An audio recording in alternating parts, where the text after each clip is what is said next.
Olá, o meu nome é Andréa Guerreiro, tenho 41 anos, sou mãe de 2 filhos, uma rapariga com 15 anos e um rapaz com 4, e estou aqui a responder um bocadinho ao desafio que a Sara me lançou.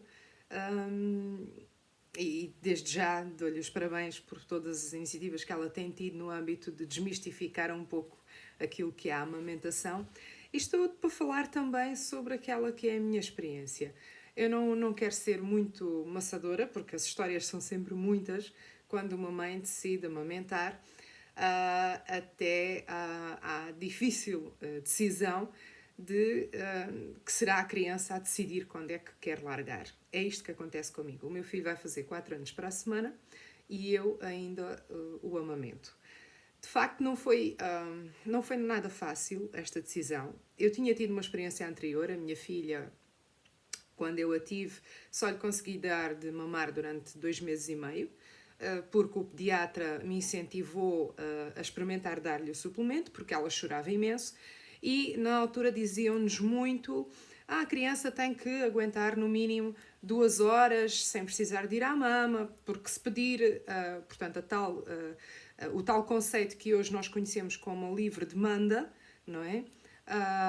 Que é o mamar quando o bebê quer, há 15 anos atrás não era tão falado e não era tão defendido. E por isso pregoava-se muito que a criança tinha que aguentar 2 horas e meia sem comer. E a minha filha não aguentava.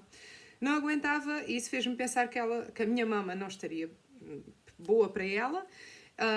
E falei com o pediatra na altura e ele incentivou-me a experimentar o suplemento. Claro está que o bebê, com um biberon bem mais fácil de puxar do que a mama, rapidamente se habituou ao suplemento e aos 4 meses eu deixei de amamentar a minha filha, não porque eu quisesse, mas porque ela recusou a mama, literalmente. Isso foi muito frustrante na altura, senti-me mal enquanto mãe, mal enquanto mulher, porque achei que não estava a conseguir providenciar à minha filha aquilo que era o bem mais básico, a alimentação. Eu sei que há muitas mães a sentirem-se assim. Quando decidi ter o segundo filho, achei que deveria estar melhor informada, porque fui-me apercebendo com o passar dos anos que algumas coisas eu podia ter feito de forma diferente. E então, uma das coisas que eu fiz foi mesmo essa: informar-me. Ler, procurar vídeos, procurar testemunhos, ouvir outras pessoas, conhecer outras histórias e perceber como é que tinham tido esse sucesso na amamentação. Posso-vos dizer que o meu filho nasceu, eu vou tentar não ser muito exaustiva, e o meu filho nasceu com 3,6 kg, mas aumentou sempre muito pouco de peso. Como devem calcular, eu fui sempre incentivada a tirar a mama ao miúdo e a dar-lhe suplemento, porque o meu bebê só engordava cerca de 100 gramas por semana nos primeiros meses de vida. E tive a sorte de este pediatra agora, que tem acompanhado o meu filho, ser uma pessoa já com uma idade muito avançada e que me disse sempre: Andreia, você tem que ter uma coisa muito bem ciente. Enquanto o bebê aumentar de peso de semana para semana, nem que sejam 50 gramas, é sinal que o seu leite está a alimentá-lo. Portanto, não desista. E foi isso que eu precisei de ouvir, porque isto não é uma decisão fácil. Eu falo por mim e da experiência que eu tenho tido. É extremamente solitário. Vou falar um bocadinho primeiro das coisas más. É extremamente solitário porque nós, mães, deixamos de ter tempo para as amigas, deixamos de ter tempo para ir beber um cafezinho, deixamos de ter tempo para todos os outros. E isso, naturalmente, afasta-os. As pessoas, isto é como tudo, não é? Quando deixamos de ter o hábito de estar com as pessoas, vamos deixando de fazer parte da história delas. E isso aconteceu comigo. Durante um determinado período eu fui afastando as pessoas, não porque eu quisesse, mas pela minha dedicação ao meu filho e ao facto de querer amamentar em livre demanda, fez com que eu deixasse de ter tempo para os outros e os outros deixassem, permitissem no fundo que eu deixasse de fazer parte da história deles. Depois é assim, temos a outra parte que é os outros, que às vezes pensamos que são muito amigos ou que são as pessoas da nossa família, portanto não deveriam de ser elas a dizer-nos essas coisas, criticam-nos constantemente e estão constantemente a dizer: tira a mama ao moço, nunca mais o moço há de ir para a universidade e ainda lhe continuas a dar a mama.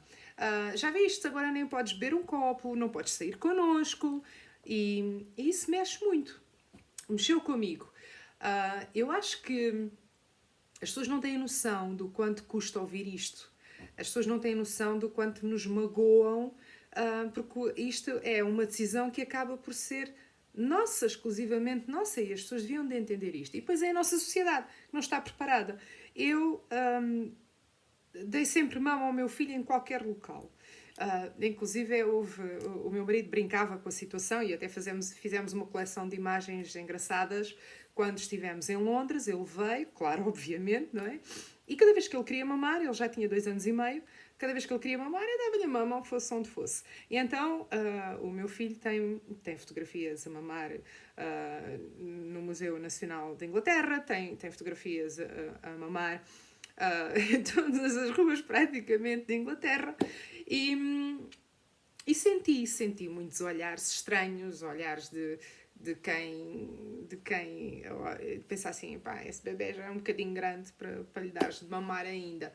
E eu acho que a nossa sociedade não compreende porque é que uma mãe decide amamentar enquanto tem leite, enquanto a criança pede e enquanto sente que amamentar é confortável para ela e para a própria criança.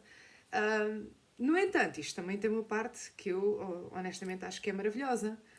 E eu acho que é isso que tem que ser valorizado perante aquelas mães que ficam com dúvidas em relação ao quererem ou não continuar a amamentar os seus filhos após os 6 meses. Porque sim, a nossa sociedade diz que é obrigatório até aos 6 meses. A partir daí é como você quiser e, se possível, largue lá isso, porque você e o bebê têm que ir cada um para o seu lado. Quase como se a criança ganhasse independência a partir dos 6 meses. Mas isto sou eu a pensar. Há um elo de ligação, e vamos falar das partes boas agora, que nos transcende e quase que se torna físico no momento em que damos de mamar. Os olhos do bebê e da criança, pois vai crescendo, não é? Quando nos olham com um sentimento de amor, de quase gratidão, eu costumo dizer que me tocam, os olhos do meu filho tocam cá dentro mesmo, no fundo da minha alma, e que me deixa numa felicidade tão única, com um sentimento eu própria de gratidão tão único que eu não consigo descrever para quem não tem esta experiência. O calor, aquele ninho que é só nosso, o momento que nós temos não existe em mais lado nenhum e os nossos filhos não o podem ter em mais lado nenhum. Assim como nós não o vamos buscar a mais lado nenhum. E depois é a questão do leite. O leite, para além de alimentar, reforça o sistema imunitário. E está provado que o nosso leite se vai adaptando àquela que é a condição da criança, conforme ela vai crescendo, e por vezes há inclusive estudos que indicam que quando a criança está doente, o leite materno se adapta para ajudá-lo a combater inclusive a doença. E isso faz-nos sentir, e pelo menos a mim fez-me compreender, que nós não somos completamente impotentes perante o futuro dos nossos filhos. Nós podemos ter um papel muito decisivo, ou pelo menos mais proativo, naquilo que vai ser o futuro em termos de saúde deles. E depois é outra questão, que é o lado emocional da criança. Quando nós percebemos que o nosso filho fica equilibrado emocionalmente quando mama e conforta as suas inseguranças quando está no nosso colo aninhado, é impagável. Eu lembro-me, por exemplo, de uma coisa muito específica. Quando o meu filho ia às vacinas, eu fazia sempre questão de o ter ao peito, portanto à mama, e dizer à enfermeira que só lhe desse a vacina depois dele já estar na mama. E posso-vos dizer que tendo o termo comparativo entre o meu filho e a minha filha, o meu filho sofreu muito menos com a tomada das vacinas do que a minha filha sofreu. E pode ser coincidência, eu estou a falar só da minha experiência, atenção, eu não sou aqui nenhuma expert, apenas estou a falar daquilo que tem acontecido comigo. Mas o que é certo é que o meu filho sofreu muito menos. E depois no meio disto tudo dizem-me assim, é uma decisão difícil de tomar. Eu posso-vos dizer que eu fraquejei, eu tentei tirar-lhe o peito quando infelizmente tive que sofrer uma cirurgia à coluna, mas E aí fui forçada a decidir. E eu não tinha pensado nisto até ser precisamente forçada a decidir. E ninguém deveria de ser forçado a decidir se quer ou não continuar a amamentar o seu filho.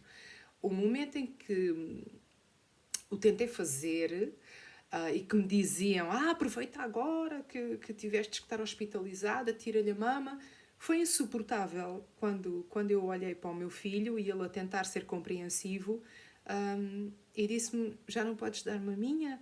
E chorava com um olhar de um sofrimento tão brutal que eu não estava preparada para ver o meu filho a sofrer daquela maneira, porque era uma coisa que só eu tinha, que não custava nada e que eu lhe estava a negar. E era eu que lhe estava a infligir esse sofrimento.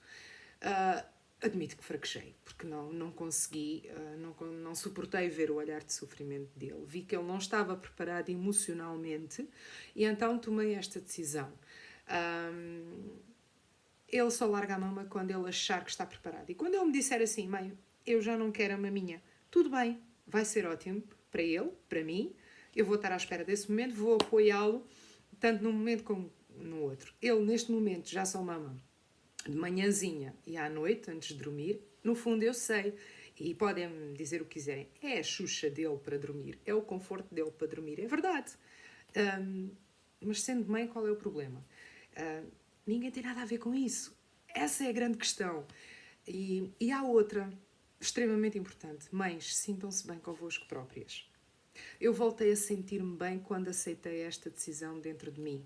Voltei a sentir-me bonita à minha maneira, porque cheguei a um ponto em que a amamentação tornou-se parte de mim e de quem eu sou. Abracei a amamentação sem qualquer tipo de pudor, sem qualquer tipo de problema. Tentei arranjar tempo para mim, tentei apreciar-me de outras formas e a minha autoestima voltou a subir, mesmo depois de a própria sociedade, os amigos, a família, quem me envolvia, me ter deitado tão para baixo por causa de uma decisão tão simples que era o facto de amamentar.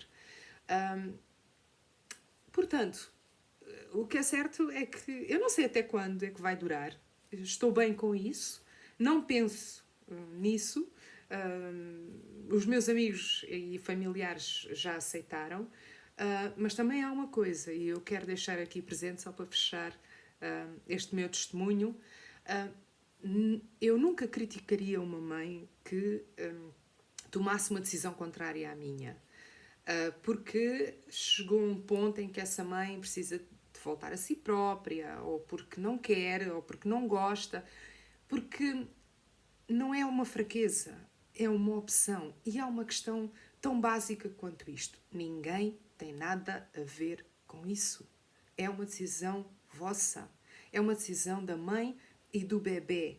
Não deixem que a influência dos outros passe a ser a vossa decisão. Porque quando abraçarem aquilo que é a vossa decisão, seja ela em quererem deixar de amamentar, seja ela em querer amamentar, como é o meu caso, até o meu filho querer, a decisão é sempre vossa. Sintam-se confortáveis com isso.